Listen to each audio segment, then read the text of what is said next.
Hello everyone. Welcome to vlog number 2. So I got a question at my Fear in Writing workshop that I did back in September for the Seattle Public Library from one of the students who asked me, how do you choose what to write next? Or how do you choose what to write at all if you haven't started yet? And I thought that's a really great question. So that's what today's vlog is going to be about. So the first thing that came to mind when I was asked that question is, if I were to die tomorrow, what would I be proud and happy that I had written? And for me, the answer to that is my middle grade novel, The Contenders.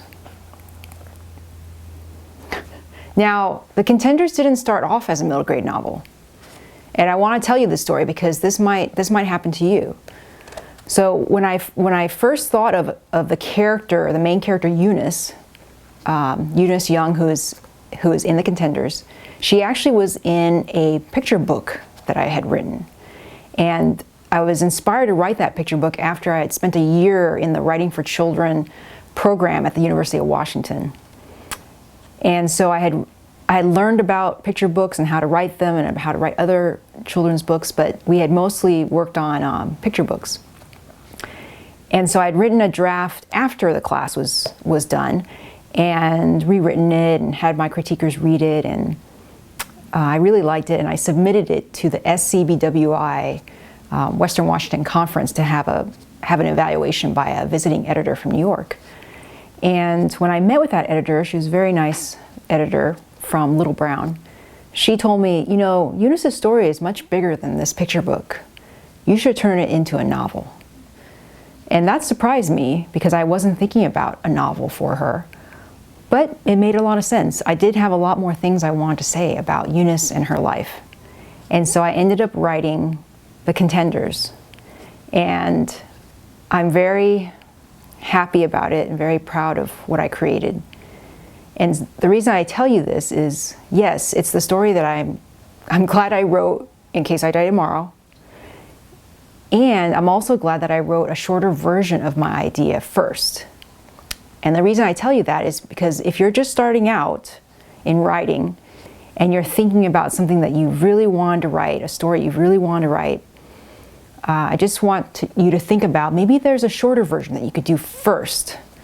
And the reason I say that is because you gain confidence whenever you finish something.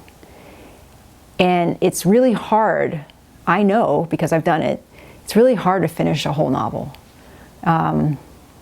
It takes a lot of time and blood and guts and tears and soul. And so if there's a shorter version of that thing that you want to write, maybe it's a novel, and so instead of a novel you write a short story. Or maybe it's a novel for kids, and so maybe you write a picture book, or even again a short story that might be published in a children's magazine.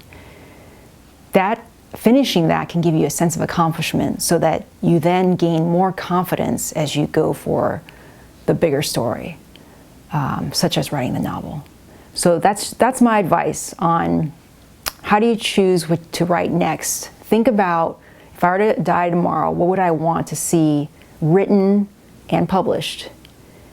And then ask yourself, is there a way I can do a shorter version to give myself that great feeling of finishing and that great confidence boost? And if there isn't, then you're just going to have to write it. All right. Thanks for joining me today. This is Cheng signing off from an old desk in a tall house in a quaint fishing village run by condo overlords.